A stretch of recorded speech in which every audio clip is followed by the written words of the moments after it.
우리가 이렇게 기도하며 나아갈 때 우리에게 응답하시는 살아계신 놀라운 주님의 그 응답이 모두에게 있기를 바랍니다. 저희가 4월, 5월 계속해서 이 로마서 말씀을 가지고 은혜를 나눴습니다. 로마서 8장 말씀을 가지고 함께 은혜를 나눴는데 오늘 그 8장의 마지막 부분입니다. 우리가 어떻게 구원받았는지를 사도 바울이 쭉 설명을 해왔습니다. 그래서 그 하나님이 우리에게 베푸신 은혜가 얼마나 크고 놀라우신지를 설명한 사도 바울이 지금 본문에 이르러서는 아주 감격하면서 탄성조로 이야기를 합니다. 그런즉 이 일에 대하여 우리가 무슨 말하리요? 이 일이 무엇입니까? 그 앞에 나왔던 8장의 모든 내용들입니다. 정죄는 끝났다. 예수 그리스도를 믿는 사람들에게는 더 이상 정죄가 없다라고 하는 그 은혜를 설명을 했잖아요.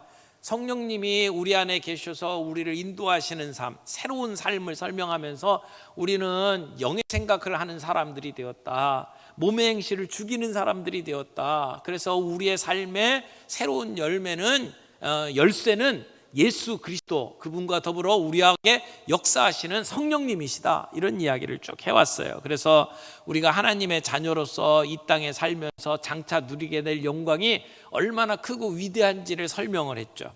그리고 이것을 우리가 까먹지 아니하고 붙들고 살아갈 수 있도록 우리에게 보증으로 성령님을 허락하셨다라고 하는 이야기를 하고 있습니다. 그런 하나님이 베푸시는 은혜들을 쭉 설명을 하면서 우리가 더 이상 무슨 할 말이 있겠느냐, 사도 바울은 이렇게 환호성을 지르고 있습니다.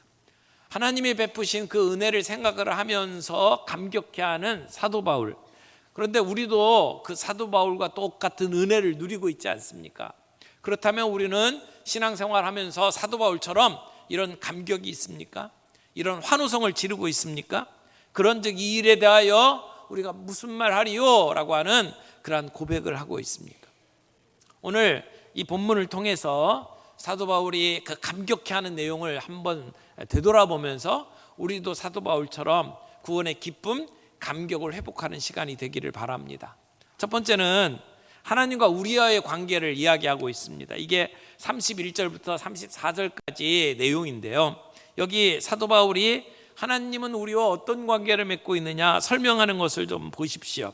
31절 말씀입니다. 그런데 이 일에 대하여 우리가 무슨 말하리요? 만일 하나님이 우리를 위하시면 누가 우리를 대적하리요? 여기 만일 하나님이 우리를 위하시면, 그렇게 표현을 하는 것을 봐서 이게 그럴 수도 있고 아닐 수도 있다, 이런 말씀으로 해석하면 안 됩니다. 만일이라는 표현을 하고 있지만 이것은 사실로 추정되는 조건문이에요. 그러니까 확실한 겁니다. 하나님은 우리 편이시다. 여기 우리를 위하시면, 하나님이 우리를 위한다는 얘기가 뭐예요? 하나님이 우리 편에 서주신다는 거예요. 하나님이 우리의 보호자시다라고 하는 이야기입니다. 종종 믿음을 갖고 있다고 하면서도 하나님이 마치 상대편에 있는 것처럼 그렇게 느낄 때가 있죠. 하나님이 나에게 정죄하시고 하나님이 나에게 꾸짖으시고 그래서 내 마음속에 불편함을 주시는 분이 하나님이신 것처럼 우리가 느낄 때가 있지만, 그러나 하나님은 저쪽 편이 아니고 우리 편이다, 내 편이다. 사도 바울은 이야기를 합니다. 내 편. 여러분, 누가 내 편이냐가 참 중요하지 않습니까? 어떤 분의 글을 읽으니까 학교 다닐 때 워낙 덩치가 작고 왜소하고 힘이 별로 없어가지고 그 동네 불량배들한테 늘 괴롭힘을 당했대요. 학교에서도 늘 힘 있는 애들이 괴롭혀가지고 이렇게 그런 아이들 옆에 서지 않고 이렇게 숨어서 다녔대요. 근데 대학교에 다니면서 완전히 자기 삶이 바뀌었다 그러더라고요. 왜 그러냐면 그 대학교에 들어가면서 친구를 하나 사귀었는데 그 친구가 헤비급 레슬링 선수래요. 그러니까 걔 옆에만 있으면 누구도 건드리질 않는 거예요. 그래서 맘 놓고 학교를 다녔다, 그런 이야기를 읽은 적이 있습니다. 그런데 여러분, 하나님이 창조주 하나님이, 전능하신 하나님이 우리 편이래요. 우리의 백이 되어주신대요. 우리 뒤에 계신대요. 그러니까 누가 우리에게 시비를 걸겠느냐, 여기 누가 대적하겠느냐라고 하는 얘기는 우리의 구원에 대해서 누가 시비하겠느냐, 그런 의미예요. 사탄은 우리의 구원에 대해서 늘 시비를 겁니다. 늘 우리를 참소합니다. 요한계시록 12장 10절에 보면 이런 말씀을 합니다. 내가 또 들으니 하늘에 큰 음성이 있어 이르되 이제 우리 하나님의 구원과 능력과 나라와 또 그의 그리스도의 권세가 나타났으니 우리 형제들을 참소하던 자, 곧 우리 하나님 앞에서 밤낮 참소하던 자가 쫓겨났고, 여기 사탄 마귀를 표현하는 말이 뭐라고 그랬어요? 참소하던 자라고 표현했어요. 참소한다라는 말이 고발, 고소하는 자예요. 우리 하나님의 백성을 비난하는 데에는 전문가예요. 그래서 하나님 앞에 나아가 예수 믿는 사람들을 놓고 계속 시비를 겁니다. 하나님 보세요, 이 인간이 하는 짓을 보세요, 이 인간이 하는 말을 보세요, 이게 어떻게 하나님의 자녀라고 말할 수 있습니까?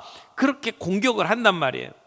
그런 사탄의 참소, 사탄의 고속 고발에 우리가 이길 수 있는 방어의 가장 좋은 방법이 뭡니까? 하나님 우리 편이시다 라고 하는 사실을 붙잡는 겁니다. 하나님은요, 우리의 죄, 우리의 허물 보시지 않습니다. 우리가 하나님 앞에 설 때에 하나님은 우리의 죄 보시지 않아요. 우리 안에 계시는 예수님을 보시죠. 예수님이 우리를 위해서 십자가에 못 박혀 돌아가셔서 우리의 죄를 깨끗이 씻어주셨어요. 그래서 하나님은 우리의 죄를 보시는 분이 아니라는 겁니다. 그래서 하나님은 우리의 편이다. 시편 118편 6절에도 이렇게 고백하죠. 여호와는 내 편이시라. 누구 편이라고요? 내 편이시라. 내가 두려워하지 아니하리니 사람이 내게 어찌할꼬. 여러분, 사람이 어떻게 할 수 없다는 겁니다. 내 대적이 나를 어떻게 할 수 없다. 왜? 하나님이 내 편이시니까. 이렇게 하나님이 우리를 위하신다라고 하는 이 표현은 정말 우리에게는 정말 놀라운 의지할 수 있는 믿음의 표현이라고 말할 수 있습니다. 하나님이 우리 편에 서셔서 우리의 뒷배가 되어주신다, 우리의 백이 되어주신다. 그러므로 그 어떤 대적도 우리를 시비 걸 수 없고 우리와 싸워서 이길 수 없다, 그 말씀을 하는 거예요. 그러니까 사도 바울은 하나님이 우리의 편이 되어주신다, 우리를 위하신다, 하나님은 우리를 지켜주시는 분이다 라고 이야기를 하는 거죠. 그 다음에 32절 말씀에 사도 바울은 하나님을 또 어떻게 표현합니까? 자기 아들을 아끼지 아니하시고 모든 사람을 위하여 내주시니까 어찌 그 아들과 함께 모든 것을 우리에게 주시지 아니하겠느냐. 하나님은 어떤 분이에요? 주시는 분이에요. 하나님은 주시는 분이에요. 그런데 누구를 주셨어요? 자기 아들을 아끼지 아니하고 우리에게 내주셨어요. 그런데 그 귀한 아들, 마지막 보루와 같은 아들을 내어주신 분이 그 외에 모든 것 안 주시겠냐라고 반문을 하는 겁니다. 그러므로 하나님은 아낌없이 주시는 분이다, 공급자이시다. 하나님은 마지막 최후 보루라고 이야기할 수 있는 가장 사랑하는 아들을 우리를 위해서 내어주신 분이시다. 그런데 그 귀한 걸 내주신 분이 다른 뭔들을 안 주시겠느냐. 여러분, 아들을 주신 하나님, 그분이 오늘 우리의 아버지심을 믿으시길 바랍니다. 그러므로 그분이 뭔들 안 주시겠느냐. 그러니까 무엇을 입을까, 무엇을 먹을까 근심하고 걱정하지 말라. 오직 너희는 하나님의 나라와 그 일을 구하라. 하나님만 붙잡으면 나머지 모든 것들 하나님 공급해 주신다라고 하는 것입니다. 어떤 임금이 사냥꾼의 옷을 입고 사냥하러 나갔다가 길을 잃었대요. 그래서 어느 하루만 오두막집에 찾아 들어갔습니다. 근데 그 집주인이 그 길을 잃은 사냥꾼이 누군지도 모르고 그분에게 아주 극진히 대접을 했대요. 그래서 나중에 돌아간 뒤에 임금이 너무 감사해서 그 오두막집 주인을 불렀어요. 그리고는 너무너무 감사해서 내가 은혜를 갚고 싶은데 뭐든지 원하는 거 한 가지만 얘기해라. 그랬더니 그 오두막집 주인이 이렇게 부탁했대요. 임금님, 이 임금님의 옷을 입고 다시 한번 우리 집에 방문해 주십시오. 그렇게 부탁을 했대요. 여러분, 임금이 오면 모든 게 따라옵니다. 임금이 주는 그 뭐 하나 그냥 바라는 게 아니고 임금님을 바란 거잖아요. 임금님이 오면 임금님 올 수 있도록 길을 닦고 임금님이 머물 수 있도록 주변 환경 다 정리하고 임금님이 오면 먹을 것도 함께 오고 임금님만 오면 모든 게 해결되잖아요. 그러니까 임금님 다시 한번 우리 집에 오십시오. 그래서 임금님 다녀가면 그 집은 관광지가 됩니다. 그 가족 걱정할 게 없습니다. 마찬가지로 우리가 하나님 한 분 그 나라와 그 의를 구하면 나머지 모든 것 하나님이 공급해 주신다라고 하는 것이죠. 의심하기를 잘하는 우리에게 이 말씀은 너무나도 분명한 말씀이라고 생각을 합니다. 가장 무서운 사람은 생명을 거는 사람이잖아요. 생명을 내놓는 사람 앞에 뭐가 무섭겠습니까? 하나님은 자기 아들 그 독생자 예수 그리스도를 우리에게 주신 분이에요. 생명을 거신 분이에요. 그러므로 우리를 위해서 못하실 게 없다라는 것이죠. 하나님은 우리 편이셔요. 우리에게 필요한 것들을 공급해 주시는 하나님이시다. 33절 보겠습니다. 하나님은 또 어떤 분입니까? 누가 능히 하나님께서 택하신 자들을 고발하리요 의롭다 하신 이는 하나님이시니. 아까 사탄이 하는 일이 뭐라고요? 고발하는 일이라고요. 늘 시비를 걸고 우리를 괴롭게 합니다. 그런데 재판장에 들어가면 재판관이 판결을 내립니다. 여기 의롭다 하신 이는 판결을 내렸어요. 뭐라고 판결했어요? 의롭다고, 죄 없다고 판결하신단 말이에요. 그분이 누구예요? 하나님이시란 말이에요. 그러면 여기서 하나님은 우리의 의로운 재판관이시죠. 재판관인데 우리를 보시고 의롭다고 하시는 하나님이시라는 겁니다. 여러분, 우리의 죄를 늘 찾아서 현미경처럼 뒤져가지고 그 죄를 들춰내서 우리를 고발하는 사탄의 공격이 있지만 하나님은 그 모든 상황 속에서도 우리를 보시고 의롭다고 판결하시는 하나님이시라는 거예요. 그러므로 사탄이 우리들을 공격할 때마다 우리가 이길 수 있는 방법 뭐예요? 하나님만 의지하면 돼요. 우리를 위해서 구원하신 예수 그리스도를 믿고 하나님 앞에 당당히 서면 하나님은 우리를 보고 의롭다고 하신다는 말이에요. 여러분, 간음 중에 잡힌 여인을 바라보고 예수님 뭐라고 하셨어요? 나도 너를 정죄하지 않는다라고 말씀하셨어요. 사람들의 손에 이렇게 들것에 매어가지고 온 중풍병자에게 예수님 뭐라고 하셨어요? 내 죄사함을 받았느니라 라고 말씀하셨잖아요. 하나님은 우리의 재판관이 되셔서 우리를 정죄하지 않으셔요. 나는 너를 사랑한다. 너는 더 이상 죄가 없다. 너는 의로운 존재다. 여러분, 그렇게 확신하는 사람은 고개 숙이고 비굴하게 살지 않습니다. 당당합니다. 바울은 그 이야기를 하는 거예요. 나는 그 하나님의 심판, 하나님의 결정을 믿고 살아가는 사람이다. 그러니까 나한테 이길 수 있는 사람 없다라는 거예요. 우리에게 믿음이 있습니다. 근데 믿음이 종종 흔들려요. 내가 죄를 짓고 내가 넘어지면 나는 구원받지 못했나 보다. 그런 생각이 들고 자꾸 우리의 믿음이 흔들려요. 신뢰가 무너져요. 왜요? 우리 믿음의 근거가 나에게 있기 때문이에요. 믿을 수 없는 나에게 내가 했던 행동, 내가 했던 삶에 대해서 그걸 근거로 내가 구원을 받았다, 구원받지 못했다를 생각을 하면 늘 흔들려요. 여러분, 내가 조금 믿음이 좋은 것 같이 보이고 그래서 예배 때마다 참석하고 내가 헌금도 좀 하고 내가 주님을 위해서 열심히 봉사하는 것, 내 모습을 볼 때는 나는 구원받았나 보다, 나 같은 사람 그래도 주님이 사랑하시고 나에게 복 주시지, 그렇게 생각을 하잖아요. 그런데 그게 얼마 못 간다는 겁니다. 우리의 삶 속에 우리가 실패하고 넘어지는 때가 얼마나 많이 있어요. 그러면 내 모든 신뢰가 무너지는 거예요.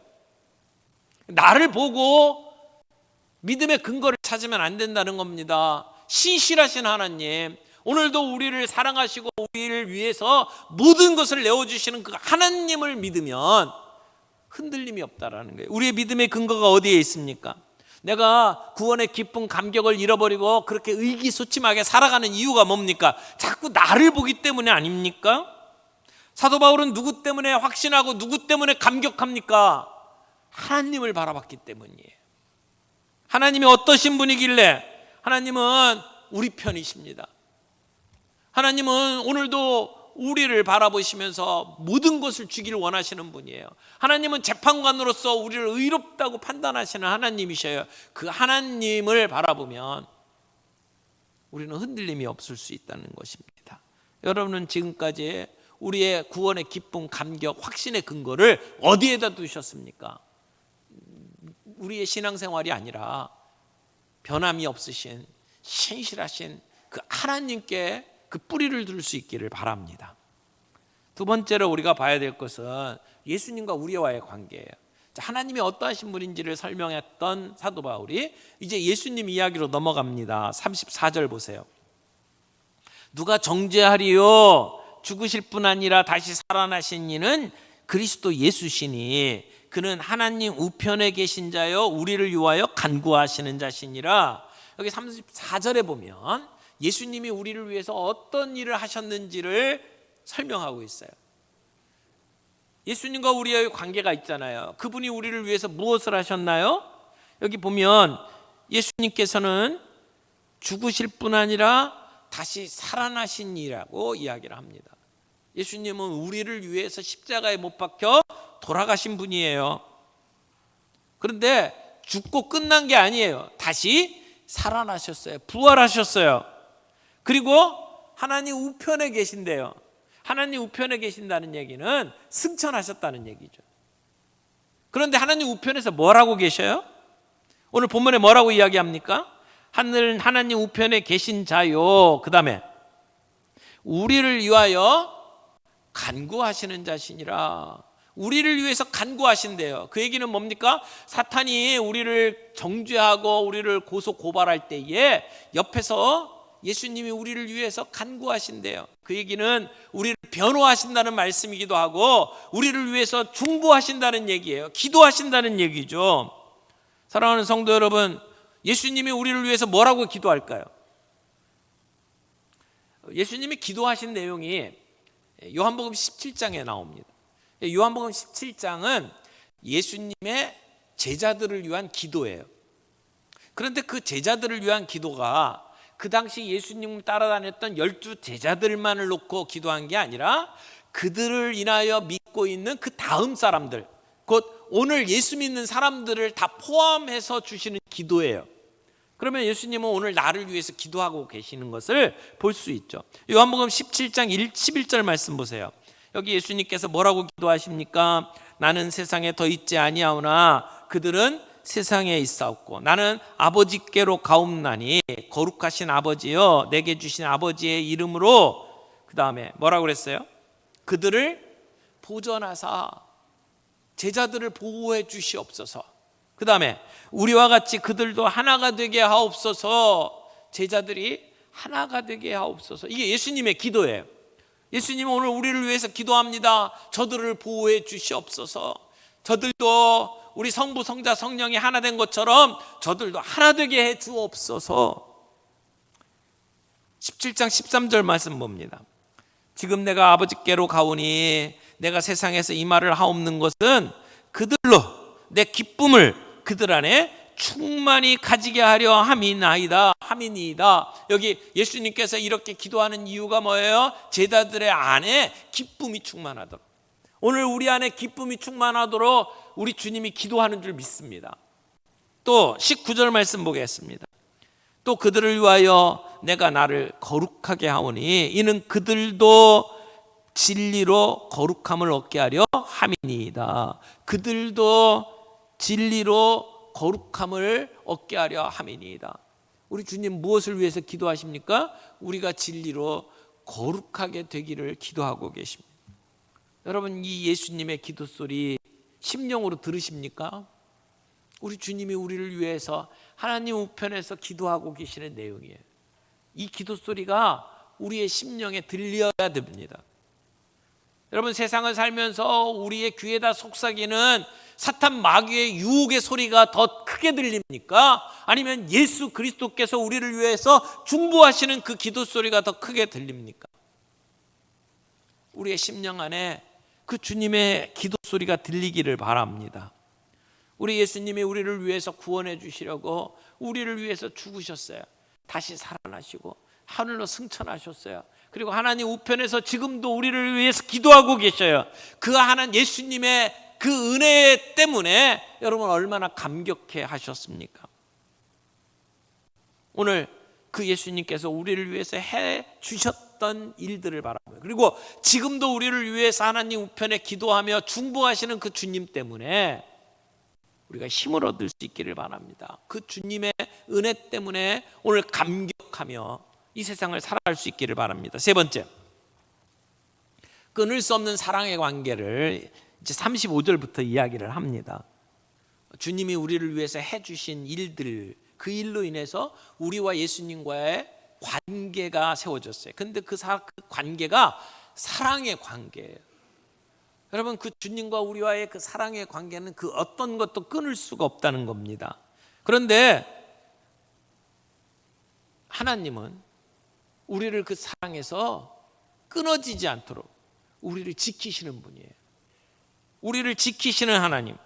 때때로 우리의 인생에 어렵고 힘든 일이 일어날 수 있습니다. 여기 우리 인생에 일어나는 많은 일들 가운데 어떤 일들이 일어나는지를 좀 볼까요? 8장 35절 36절 말씀 보겠습니다. 누가 우리를 그리스도의 사랑에서 끊으리요?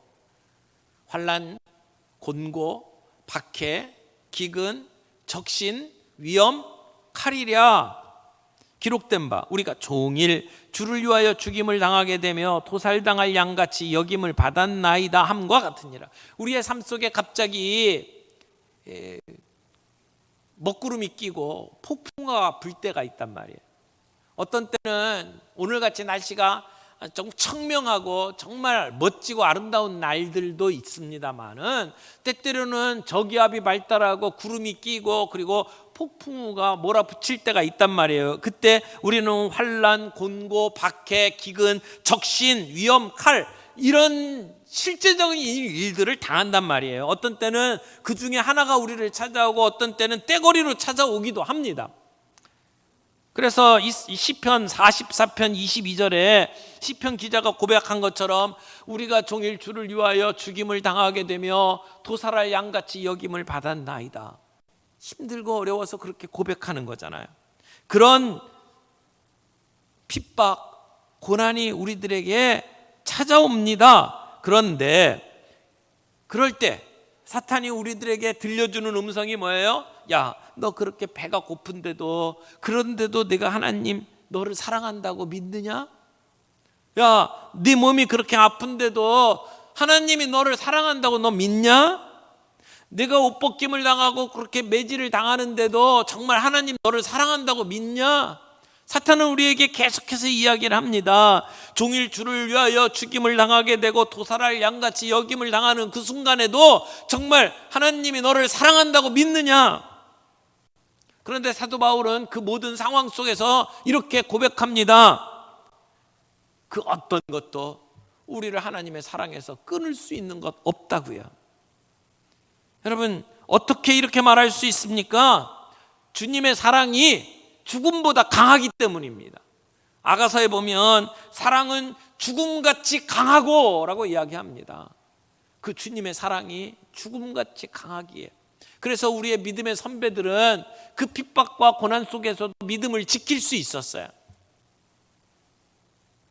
우리나라 기독교 역사를 보게 되면 일제시대에도 믿음을 지키기 위해서 목숨을 내놓았던 선배들이 있었고요. 그리고 6.25 전쟁 중에도 그 믿음을 지키기 위해서 우리의 목숨을 그냥 내놓았던 분들이 있잖아요. 우리가 종종 저 전라도 지역 기독교 유적지 답사하러 갑니다. 거기 가는 길에 염산이라고 하는 곳에 있는 교회를 방문하게 되는데, 그 교회는 6.25 전쟁통에 북한군이 들어와 가지고, 그리고 그 안에 있던 그 빨치산들이 들어와 가지고 신앙을 지키는 사람들을 다 잡아 죽였어요. 그래서 너 정말 예수 믿냐? 그리고는 죽창으로 찌르고, 그리고는 그 바닷가에 목에다가 밧줄을 달고 거기에다가 무거운 돌을 담아서 그래갖고 바닷물에 던져버렸어요. 근데도 그런 상황 속에서도 나 주님 배반 못합니다. 그리고 그 죽음의 길을 걸어갔던 사람들이 있어요. 어떻게 그게 가능합니까? 주님의 사랑이 죽음보다 강하기 때문 아닙니까? 여러분, 그 주의 사랑을 진정으로 느끼는 사람들은 우리에게 다가오는 시련, 고난이 우리에게 적이 아니에요. 도리어 우리의 믿음을 강하게 만드는 요소들이 되는 것을 볼 수 있습니다. 사도 바울은 지금 이 얘기를 하는 것이 그냥 추상적으로, 그냥 마음속에 가지고 있는 생각으로 하는 말이 아니에요. 사도 바울은 이미 이런 고난 속에 살아왔습니다. 그가 했던 고백을 좀 볼까요? 고린도후서 11장 23절부터 내용을 좀 봅니다. 그가 어떤 고생을 당했어요?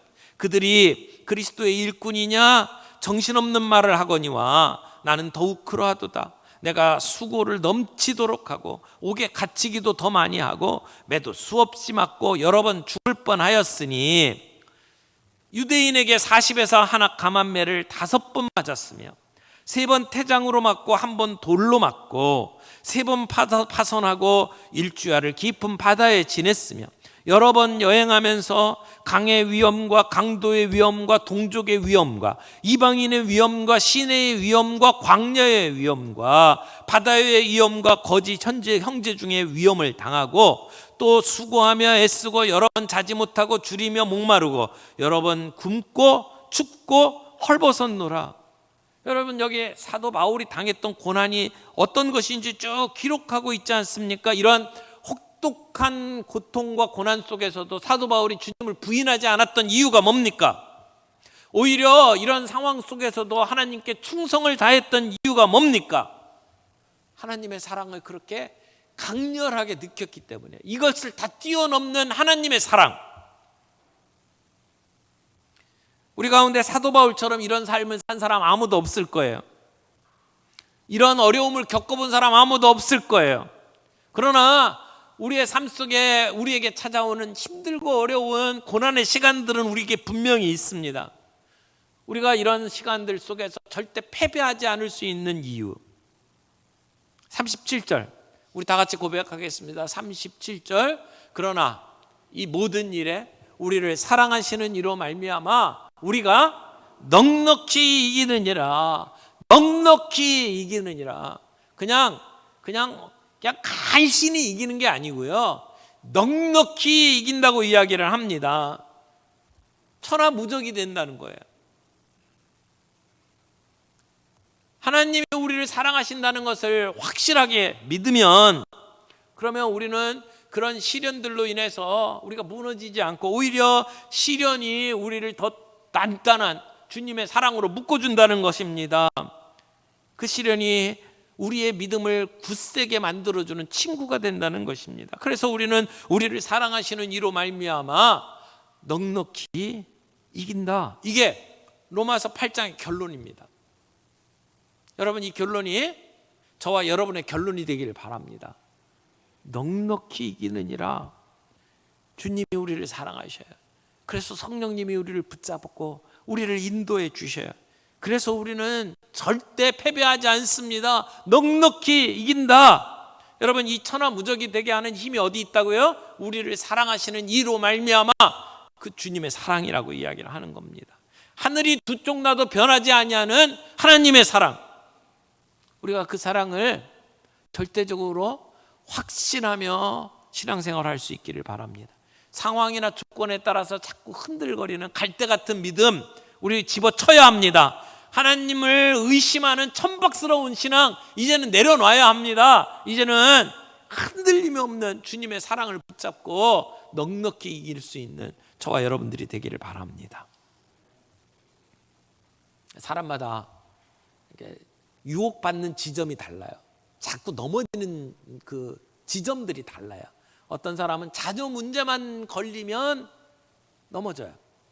어떤 사람들은 다른 사람하고 비교하면서 자꾸 넘어져요. 어떤 사람은 재물과 관련된 문제에 자꾸 넘어지는 경향이 있죠. 어떤 사람들은 자기 연민에 빠지기도 합니다.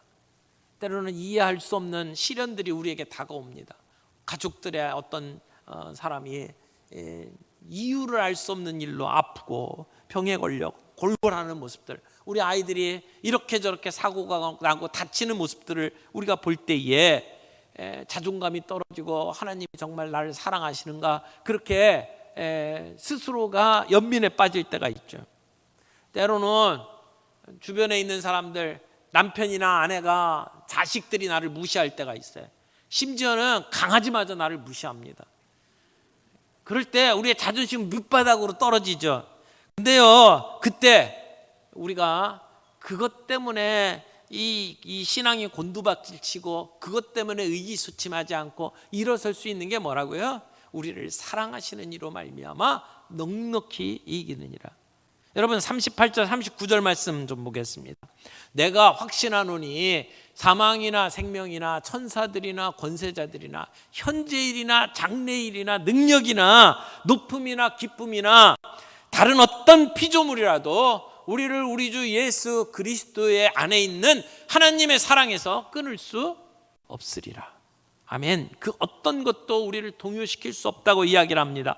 주님이 우리를 사랑하시기 때문입니다.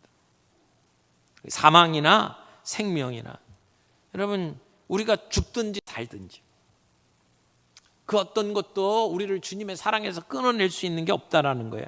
천사들이나 권세자들이나 우리 사람과 구별되는 어떤 영적 존재들도 우리를 그 사랑에서 끊어낼 수가 없다는 겁니다. 현재일이나 장래일이나.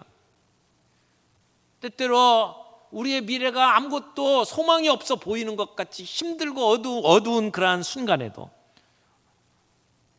주님이 우리를 사랑하신다는 그 사랑만 분명하게 붙잡고 있으면 우리를 그 사랑에서 끊을 수가 없다는 거예요. 여러분 높음이나 기쁨이나 그 어떤 것도 어떤 피조물이라 하더라도 우리가 상상할 수 있는 그 어떤 존재라 할지라도 우리를 하나님의 사랑에서 끊을 수 있는 존재 없다라는 거예요. 여러분 우리의 신뢰의 근거가 어디에 있어야 합니까?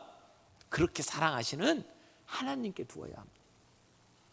나나 내 주변에 있는 사람들의 신앙에다가 근거를 두지 아니하고 하나님께 두어야 합니다. 그래야 흔들리지 않습니다. 내가 믿었으니까, 여러분 내가 결단하고 믿었다는 것에 우리의 믿음의 근거가 있는 게 아니라 그렇게 나를 부르시고 믿게 만드신 하나님의 사랑의 근거를 둘 때 우리의 사랑, 우리의 신앙이 흔들리지 않는다는 겁니다. 오늘 나를 위해서 십자가에 못 박혀 죽으시고 그리고 부활하시고 승천하셔서 오늘도 나를 위해서 변호하고 계시고 오늘도 나를 위해서 중보 기도하고 계시는 그 주님의 음성이 늘 우리의 심령 속에 들려올 수 있기를 바랍니다. 세상의 유혹 소리보다 주님의 그 기도 소리가 들려와서 나를 거룩하게 하고 우리를 하나 되게 만들고 오늘도 이 세상 속에서 승리하게 만드시는 그 하나님의 능력을 체험하면서 살아갈 수 있길 바랍니다. 그게 성령 충만한 겁니다. 오늘 우리 모두가 성령 충만하기를 바랍니다. 그래서 우리의 삶이 그 주님으로 말미암아 이전과 다른 삶이 되기를 바랍니다. 주님, 오늘 주님 사랑에서 우리를 끊을 자가 아무도 없습니다. 그렇게 고백하면서 오늘 우리의 삶 속에 그렇게 넉넉히 이기는 삶의 경험을 할 수 있기를 바랍니다. 주님의 사랑을 늘 의식할 수 있기를 바라요. 주님이 날 사랑하신다는 것이 내 든든한 뒷배가 되기를 바랍니다.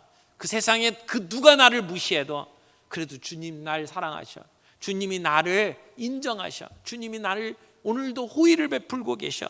그래서 그 주님으로 인해서 내 마음이 넉넉해지고 그래서 위로를 얻고 그래서 사람들에게 신경질적으로 반응하지 아니하고 내가 위축되어 의기소침하지 아니하고 당당하게 어깨 펴고 이 세상을 살아갈 수 있는 저와 여러분들이 되기를 바랍니다.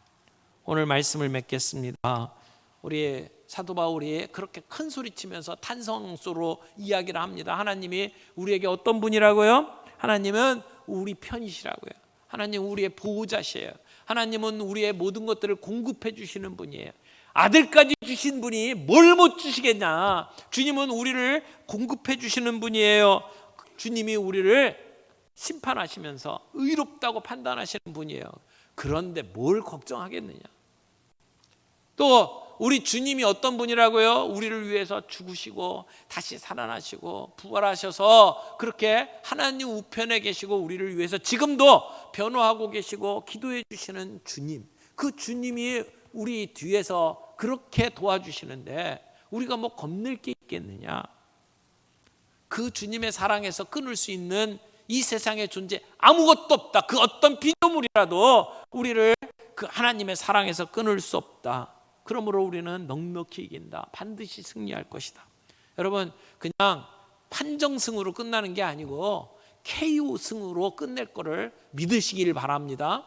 그 믿음을 가지고 오늘도 우리 앞에 다가오는 위협과 고난과 핍박이 있더라도 흔들림 없이 당당하게 함께 살아갈 수 있는 저와 여러분들이 되기를 바랍니다.